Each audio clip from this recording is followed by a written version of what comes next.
Okay, we're going to walk you through how to start a work order. So a couple things that I want you to notice here first is every day that there is an appointment, it's going to show up into this screen. Now tomorrow these appointments won't be here, other appointments will be there. So this is only showing current scheduled day appointments. So you can see right now that there's just 2 appointments booked for our demonstration, and we have 2 orders that are currently in progress. So this is normally how we would do it. Is let's say it's Saturday and Lois has come in for her appointment. So what we're going to do is I can either select the appointment icon, or I can just go right to the schedule screen, and what it's going to do is going to show me that under John Smith I have an appointment here, and if I hover over, I'm going to see it's under Lois here. Okay, so what I do to start the order, I'm just going to click on it. Now I can do this with the customer right in front of me, so that I make sure that I know all the information that we need. So I'm going to go ahead and say, okay, let's go ahead and start this order. So now I can preview the order with you. So a couple things I like to point out is this is the order ID. So what I'm going to do is I'm going to take a key tag, I'm going to write the order number down, and I'm going to write the customer's last name, and I'm going to write just the make of the vehicle.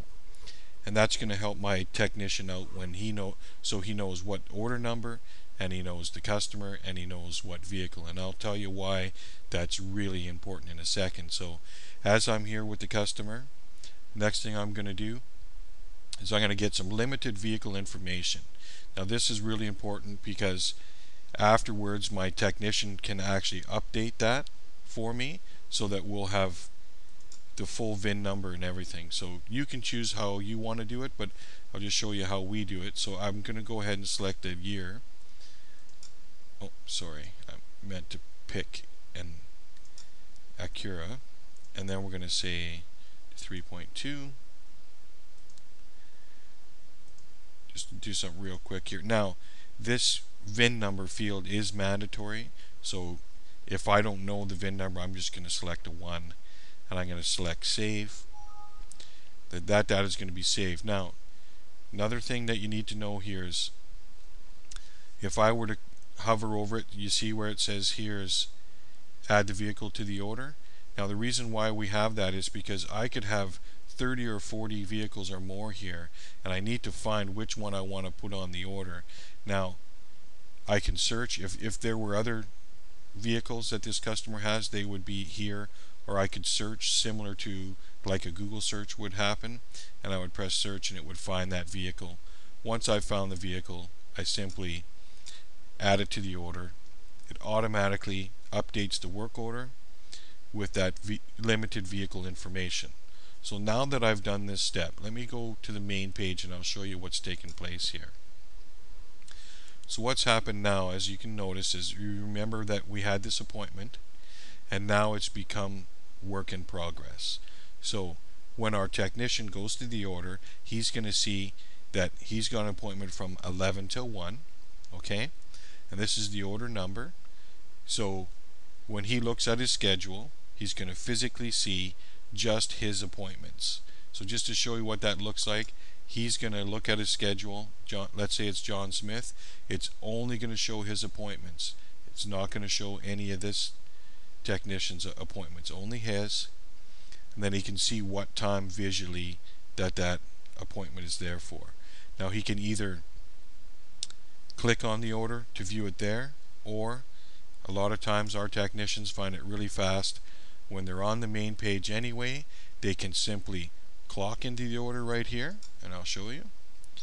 Okay, he's going to go ahead and look at the coolant leak and the oil change, but now when we do our oil change, we do a little road test first. So, but in this case, if there's a coolant leak, he might just want to discover that first. So he's going to go ahead and clock in. Once he's clocked in, he can just go back to the order now, and now we don't have to worry about our time clock. That's all taken care of. Now he can proceed to gather the vehicle information, fill out this data, because we're going to need that to find parts and everything. and to find proper labor times. The next step, he's going to go ahead and find out what's wrong with this car as far as the coolant leak goes. Now, a few features that are pretty interesting for you to know are we do have a built-in check sheet. Now, how this, I'll go into detail a little later about that, but just to show you some of the features here, is if we open up this check sheet here, it's going to take a second to load here. It's going to have a whole entire check sheet here for you that can be filled out, and anything that's filled out here can be simply added to the order, which makes it really, really easy to remember on the order how things work. Now, the summary panel, this is for the service writer. It'll show all the pricing and everything that loads on the bottom. Inventory, if we were to select the inventory button, it would automatically search the order for any parts that are on there, tell us if they're in hand, our pricing, and so forth. We can close that, and it just shrinks it. So basically the idea is this screen will expand and contract and allow us to do everything we need just on one page without having to go to several other pages. Another thing we like to show you is on history.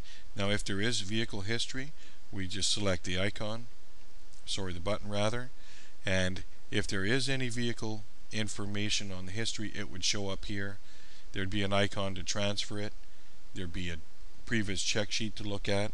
I can print to view that order as well, so that we know what we've done in the past. I can show you this a little bit later once you have some actual vehicle data. Alright, and if he wants to clock out of his job, he can just select the time clock again, okay, and clock out of the job. For now, I'm not going to do that, just to show you how that works. You can navigate back to the order. Now, the other thing that's really important to know too is how he's going to go about editing this information here. And I'll just quickly show you. Everything on the screen here can be edited as far as these lines, these labor lines. You see where it says labor and coolant leak?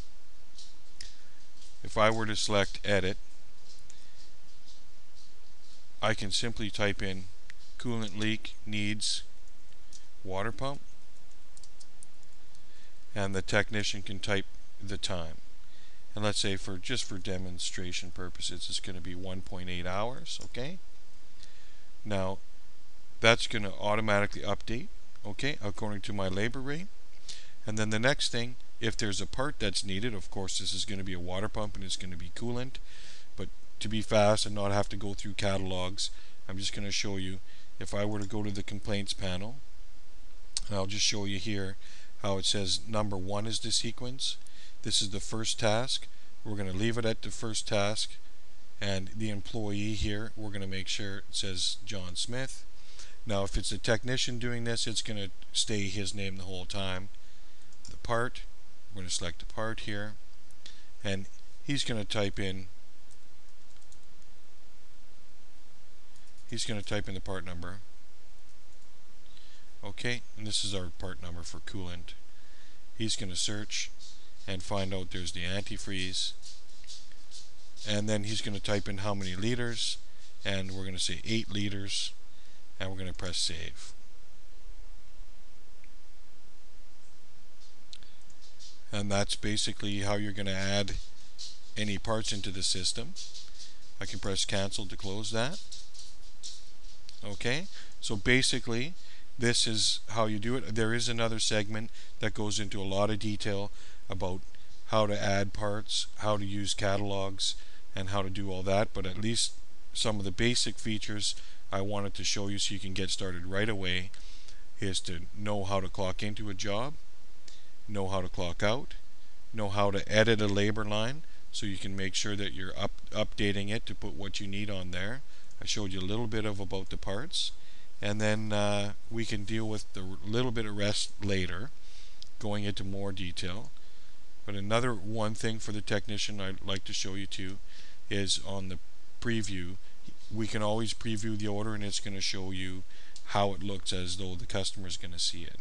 So if I went back to the main page, I can navigate back there for you. Just to show you now, me being the service writer, I can see who's logged in at what jobs at what times, and I can see which technicians are logged in, which is really, really handy for me.